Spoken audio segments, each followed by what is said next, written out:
Because they're very thorough in what they do. This is a new government. So I feel they took a decision in haste. As you know, I've been to UK several times and they talk about freedom of expression. I never had any problem. In fact, the last visit, I was standing in the queue in the Heathrow airport, right at the end of the queue. An officer called me. I said, okay, fine. Do you want to question me? He said, Dr. Naik, we see you on the TV, and they got me in the front. Imagine. So there are many people in the immigration who know me. So this, I believe, because it's a new government, hardly been in power for 1.5 months. And this conservative government, as you may be aware, initially was in the opposition. Yes. Used to always tell the government in power that because of you, you're allowing people to speak and you get them inside. That is the reason all this terrorism is there. Now, when they came to power, it was, as we said, many groups are working against me. There was an article that came in Sunday Times on 30th of May, 2010. The person who wrote the article was David Lippard. And he wrote this, that a preacher of hate is let into Britain, saying how come then this new government, conservative government, is allowing people to preach that hate, etc. So there was a pressure on the new government that now you are in power, now you have to ban Dr. Zakir Naik. You have to exclude him from the country. And they give reasons and they quote him out of context, whichever. So that's how I feel it was more of a political decision rather than a legal decision. Because no legal person in his sound mind will ever take such a decision. So that's the reason, though, in the newspapers, the quotation was only half a sentence, saying Dr. Zakir Naik says, every Muslim should be a terrorist, which now it is clarified. But in the letter that Theresa May gave me, the full context is given. So after reading the full context, how could a person yet agree with the exclusion order? And yet they did. They did because, see, when you're in politics, you take a choice. They know both where they're losing, so they take the choice in which they feel that they can maintain their seat. So if they exclude me, they can say, okay, we have kept our word, irrespective of what happens later on. And they know very well. And they were informed that if they exclude me, we will be going to the court. लेकिन यहाँ पे doctor Naik मैं जान करके ये सवाल इसलिए पूछ रहा हूँ, why we are carrying out this entire campaign as far as the RKB show is concerned, let me make it very clear. यहाँ पर could this be the beginning of a trend, in the sense that UK does it first, then maybe France does it, then Germany does it, then the rest of the European Union follows suit, and then the United States do it? It's already started. Right. Immediately after that, we got a call from the Canadian the Canadian High Commission, yes. A call. Yes. Not an official letter.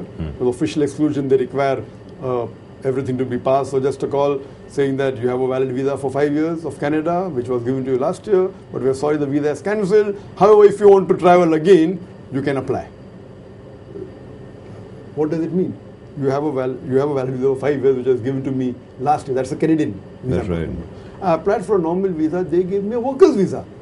Now, why will they give me a worker's visa when I ask for a normal visa? That means they had faith that this person is excellent. He has been to Canada before. First they gave me 6 months visa, then they gave me 2 years visa. Same in UK, same in Canada. So this thing has just started recently. And it will follow suit. And we are aware of that. Not only with me.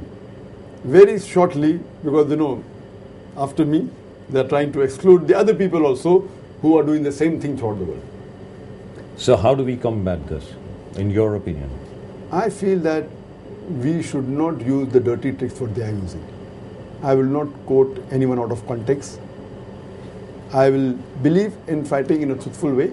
Fighting is the wrong word to use now, it's very dangerous. I would say challenge them. But if I say I'm fighting the UK government, it will come in headlines, Zakir fighting UK government again on YouTube. So again they'll be after me, the right word, so now I have to be careful of what words to use. It should be, I would like to challenge them or, right. A request for a revision. And I feel today I have more faith in the judiciary system, rather than the political system. Whether it be judiciary system of India, I have more faith in it than the political system. And also I have more faith in the judiciary system of UK than the political system. But there are times when the politicians are very much endangered for their seat. They can go to the extent of even putting so much pressure on the judiciary system that they cannot take a just view. Or they cannot give a just verdict. Which is sad, isn't it? Which is really sad. Which is sad. And that, by the way, just doesn't apply to you. It applies in lots of other things as well. That's right. Dr. Naik, a personal question to you. What about your own faith? What about your own... do you really believe in what you preach? Of course. If I wouldn't have believed in what I preach, then I would have preached it. Because no one is paying me for that. It is absolutely honorary. It's absolutely complementary. It's for my own in-depth pleasure, unlike many people. You know, as you know that I'm a medical doctor, but I'm just a silent partner in the medical profession. When did you first to come to what the excerpt that we showed just now?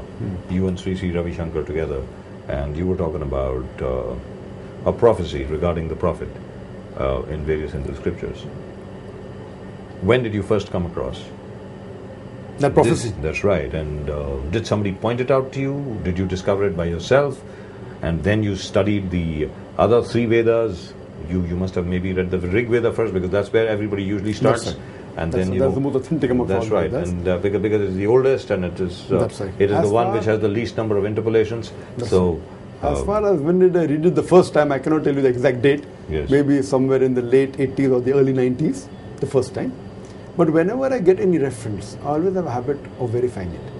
And I tell the other people also, even if you hear anything in my speech, just don't take it at face value.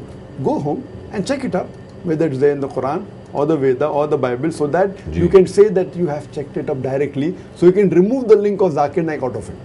But the more the links are there, the more unauthentic it becomes. So when I did read certain books mentioning the prophecies, I did do research, and I found out that certain prophecies mentioned were too much exaggerated. So those which are exaggerated are deleted, and those which were authentic and did suit a person's human logic, I started quoting. When I did more research, I found more. but isn't it amazing? How could say something which was, as you yourself have mentioned, how could something say which has been written about Arya Dharma or Aryavarta, which is not even an organized religion at that time. It still is not organized, which is not even a religion at that time. How could something like that be extant in those holy books? See, there are some people, you can have two versions of it. First, I'll give the version being a devil's advocate. Right, go You know, ahead. some people say, some of the Hindus say, oh, see, this thing was written by the Muslims. And it came in the holy scriptures. I said, fine, if I agree with you for sake of argument, that means your scripture is interpolated. Right. Which I'm not saying that. If Yes. I agree, so you leave the scripture aside and take a scripture which is 100% pure. So that completely closes the argument. But what I feel that as Almighty God, Allah subhanahu wa ta'ala says in the Quran, in Surah Rad, chapter number 13, verse number 38, that we have sent a revelation in every age. In every age, a revelation has been sent to the world. By name, only four are mentioned in the Quran: Torah, Zabur, Injil, and the Quran. You know, the Torah revealed to Prophet David. That's right. Torah revealed to Prophet Moses. Moses, the Ten Commandments. The Zabur revealed to David. Injil revealed to Jesus Christ, peace be upon him. That's and the last and final revelation, Quran revealed to Prophet Muhammad. But there were many other revelations whose names are not mentioned. Similarly, what I say, that whether it be the Vedas or the Bhavishya Purana, all the other early scriptures, they may be a revelation of God. Maybe, may not be. Because they are not mentioned by name, I cannot say for sure. But even if they were revelations, they were sent for a particular group of people, and they were meant to be followed till a particular time period. So all the revelation, for example, Jesus Christ, peace be upon him, the messenger, he came only for the Jews, as the Bible says, as the Quran says. So what I am saying, but by the passage of time, these revelations, they got mixed up with other matter. There was interpolation, there's concoction, there's fabrication. You ask any biblical scholar, he will say that there has been interpolation in the Bible, therefore there are many versions. You ask Vedic scholars. So at passage of time, when interpolation kept on coming, Almighty God kept on sending new revelations. And the last and final revelation is the Quran, which God says himself that he will prevent it from being corrupted. According to the Quran, Surah Hijr, chapter 15, verse number 7.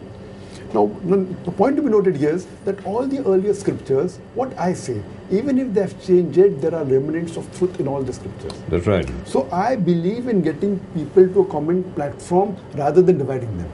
So what my policy is that I tell the people of different religion, at least agree that one scripture is 100% the word of God. So the Hindu will say, I don't mind believing Veda to be the word of God. The Christian will say, I don't mind believing the Bible to be the word of God. The Muslim will say, I don't mind believing the Quran to be the word of God. What I tell them, now what is common in all these scriptures, let us agree to follow 100%. What is different, we will discuss tomorrow. It may be right, may be wrong. So what is common in all the scriptures, the Veda, the Bible, the Qur'an, let all of us agree to follow 100% because no one will disagree that this is not the word of God. That's it. And when I do research, I try and find out, and I've told them, all the scriptures say that God is one. God has got no images. He has got no idols. So let us agree with that. He was never created, never born, never died, so on and so forth. Right. That's what all the religious scriptures say. Right. But only thing was coming to the Bible. Now, just a passing reference. I don't know whether you want to comment on this or not. It's up to you, of course. Now, this came more into prominence after Dan Brown's Da Vinci Code, just took the world by storm. And that theory has been around for a long, long time. Have you read about it? About the marriage of Mary Magdalene to Jesus Christ? Or about the fact that, in any event, as far as the Bible itself is concerned, the Bible as we know it today, the New Testament as we know it today, was decided after the Council of Nicaea, after all the Emperor Constantine decreed that this would remain in the Bible and this would